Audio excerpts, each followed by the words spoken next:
Terima kasih pemirsa, Anda masih bersama kami di Selamat Pagi Indonesia. Kita lanjut informasi di pagi hari ini. Dominasi dalam merekor pertemuan melawan Timor Leste jadi modal Indonesia untuk kembali menang dalam lanjutan Piala AFF 2026. Pelatih John Herdman pun berpotensi merotasi timnya demi menjaga kebugaran sepanjang turnamen. Indonesia ditantang Timor Leste dalam lanjutan Piala AFF 2026 yang akan menjadi ujian pertama John Herdman di luar kandang. Bentrok yang digelar di Stadion Konburi, Thailand Jumat sore itu akan menjadi lawatan perdana sang pelatih bersama Garuda. Namun mendominasi head-to-head kedua tim, skuad Merah Putih tetaplah diunggulkan. Usai menyapu bersih kemenangan dalam 4 duel. Secara overall, Indonesia telah mencetak 16 gol ke gawang Timor Leste dan hanya 2 kali kebobolan. Rekor pertemuan sempurna ditambah produktivitas gol yang tinggi menjadi modal penting tim Garuda untuk kembali mengamankan kemenangan dan memperkuat posisi di klasemen grup A. Performa kedua tim di Piala AFF juga menunjukkan perbedaan yang mencolok. Indonesia membuka turnamen dengan menang meyakinkan 5-1 atas Kamboja. Sedangkan tim besutan Jose Pedro masih kesulitan menemukan performa terbaik setelah menelan 2 kekalahan beruntun, yakni 0-7 dari Vietnam dan 0-2 dari Singapura. Herdman pun berpeluang merotasi susunan pemain di laga keduanya ini, mengingat Vietnam menanti di Stadion Pakansari pada 3 Agustus mendatang. Padatnya jadwal juga membuat juru taktik asal Inggris itu harus memanfaatkan waktu demi memastikan para pemainnya tetap dalam kondisi terbaik. Tanpa Marcelino Ferdinand karena masalah kebugaran, serta Justin Hubner yang tidak dilepas klubnya, tim Merah Putih datang dengan kepercayaan diri tinggi. Walau demikian, Herdman tak ingin meremehkan lawan dan meminta anak asuhnya terus meningkatkan kualitas permainan mereka. Kedalaman skuad Indonesia pun siap diuji untuk mendulang kemenangan besar lagi demi memperkuat peluang ke semifinal. Ketajaman lini serang lewat Michelle Baker diharapkan kembali terlihat setelah berpesta 5 gol di partai pembuka. Saat ini Garuda menduduki peringkat ketiga grup A dengan 3 poin, setara dengan Vietnam di tangga kedua yang unggul selisih gol. Adapun puncak klasemen masih dikuasai Singapura yang mengemas 6 angka hasil 2 kemenangan. Sementara Timor Leste menempati posisi juru kunci tanpa poin dari 2 laga. Dan pemirsa, bagaimana prediksi jalannya pertandingan antara Indonesia versus Timor Leste nanti malam akan membahasnya bersama pengamat sepak bola Sabto Haryo Rajasa. Selamat pagi Bung Sabto. Selamat pagi Andrew. Baik Bung, langsung saja dari 4 pertemuan sebelumnya timnas kita ini selalu menang. Apakah rekor ini bisa menjadi motivasi atau justru beban tersendiri untuk timnas kita yang akan bertanding nanti malam? Ya, walaupun mungkin harus kita akui bahwa rekornya agak sedikit kurang relevan ya, karena kita bicara tim kita yang betul-betul jauh dari sisi kualitas ya. Sekarang kita jauh lebih baik, jauh lebih lengkap setelah banyaknya pemain diaspora yang bisa tampil di ajang AFF ini. Ini suatu hal yang sangat positif pastinya dan memunculkan optimisme besar, bahkan tidak hanya untuk menjuarai grup, bahkan menjuarai turnamen ini sekaligus gitu. Jadi kalau kita bicara kita punya kepercayaan diri, optimisme, dan keyakinan untuk bisa mengalahkan Timor Leste, betul, itu saya akui sendiri. Tim ini punya kemampuan dan juga kualitas untuk bisa mengalahkan Timor Leste nanti malam. Baik, Bung Sabto, ini apakah John Herdman sendiri akan merotasi berbagai pemainnya atau memang akan menurunkan pemain-pemain seperti kemarin begitu saat lawan Kamboja, baik itu ada Tom Hay yang juga memberikan assist sampai 3 kali, kemudian juga Eleanor Renders, atau bagaimana pertandingan nanti malam?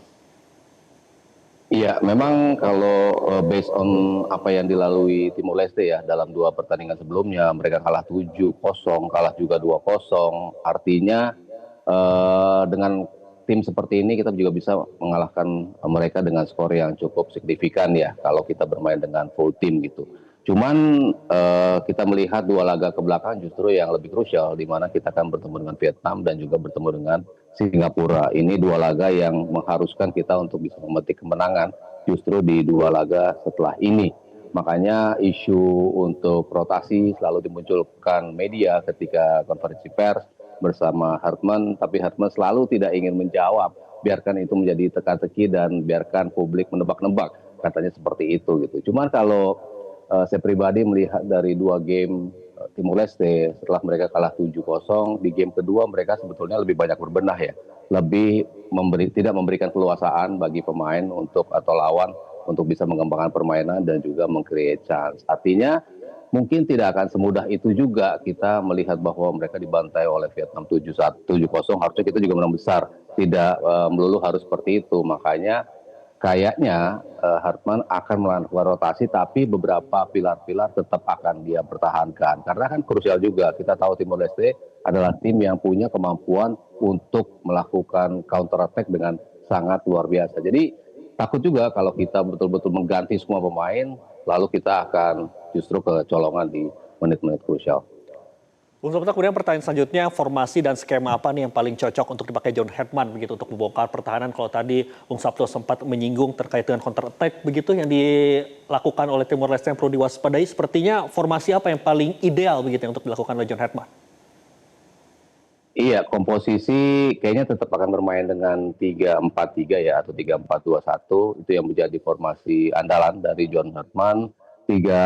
Di lini belakang kita tidak tahu akan ada rotasi apa enggak. Cuma kalau saya pribadi ingin melihat ada beberapa rotasi di beberapa pos, di mana penjaga gawang harus diberikan kepercayaan kepada kiper yang lain atau Cahya Supriyadi. Karena kan nanti akan dilihat tuh, kemarin Nadeo bermain seperti ini, lalu nanti misalnya Cahya akan bermain seperti apa, nanti yang terbaik akan dimainkan di laga melawan Vietnam. Lalu center back ya, kalau kita bicara Sandy Walsh dan juga Shane Patinrama, mungkin itu yang menjadi pilihan terbaik sekarang gitu. Tapi beberapa rotasi melawan Timor Leste kayaknya cukup berani untuk memainkan Brian Fatari yang kemarin sudah dimainkan di babak kedua, ataupun Jordi Amat juga dimainkan sebagai seorang center back untuk bisa menemani Rizky Ridho. Sementara di tengah yang jelas harus dimainkan adalah salah satu antara Ivar Jenner ataupun Mark Klok. Ini dua pemain yang ketika mereka ditarik keluar agak terjadi tim yang kurang balance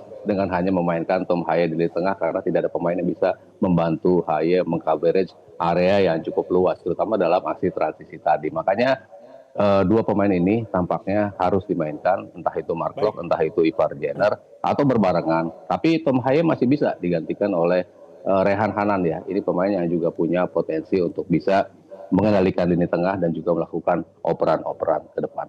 Baik, Bung Sabto, yang tidak kalah menariknya saat Indonesia lawan Kamboja kemarin di 30 menit awal begitu, John Herdman ini kan memantau jalannya pertandingan dari tribun atas begitu. Pertanyaannya, ramuan seperti apa yang tengah dicari oleh John Herdman ini untuk memantau para pemainnya dilihat dari tribun atas?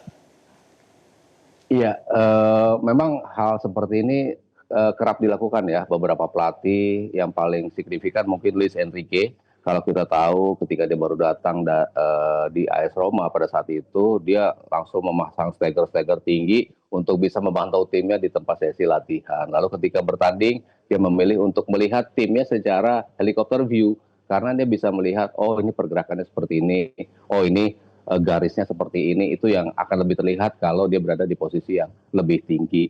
Itu pun juga dilakukan oleh John Herdman ya ketika kemarin. Mungkin kalau di GBK dia sudah tahu ya, oh di mana positioning para pemain dan juga sudut yang bisa dia tonton. Tapi ketika dia bermain di stadion yang berbeda, dalam hal ini kemarin di Pakansari, dia butuh untuk melihat view yang lebih tinggi sehingga dia agak sedikit naik ke atas. Dia ingin melihat bagaimana pergerakan para pemain. Kalau kita lihat skema John Herdman kan begitu rapi ya, antara lini belakang, tengah dan juga depan mereka bermain sebagai sebuah sistem dengan satu irama yang sama gitu. Dia seperti ada tali-tali yang bisa tidak membuat para pemain posisinya bergeser-geser ya. Makanya mungkin itu yang ingin dia lihat dari posisi atas tadi. Baik, terakhir Bung Sabto, prediksi skor untuk pertandingan nanti malam antara Indonesia dengan Timor Leste ini kira-kira berapa? Harusnya sih menang dengan cukup meyakinkan ya. Walaupun mungkin tidak sebesar Vietnam dengan 7 gol, tapi saya rasa 3-4 gol adalah skor yang cukup logis dan realistis untuk dicapai pemain-pemain kita ya. Egy Maulana Fikri bisa dimainkan sejak awal, menemani Michael Baker ya di depan yang tampil luar biasa sebagai striker. Jadi saya melihat potensi untuk menang di atas 3 gol, mungkin 4 gol menjadi hasil yang cukup realistis. Baik, kita tunggu pertandingan nanti antara Indonesia melawan Timor Leste di malam hari nanti. Terima kasih Bung Sabto Haryo Raja telah bergabung bersama kami di Selamat Pagi Indonesia.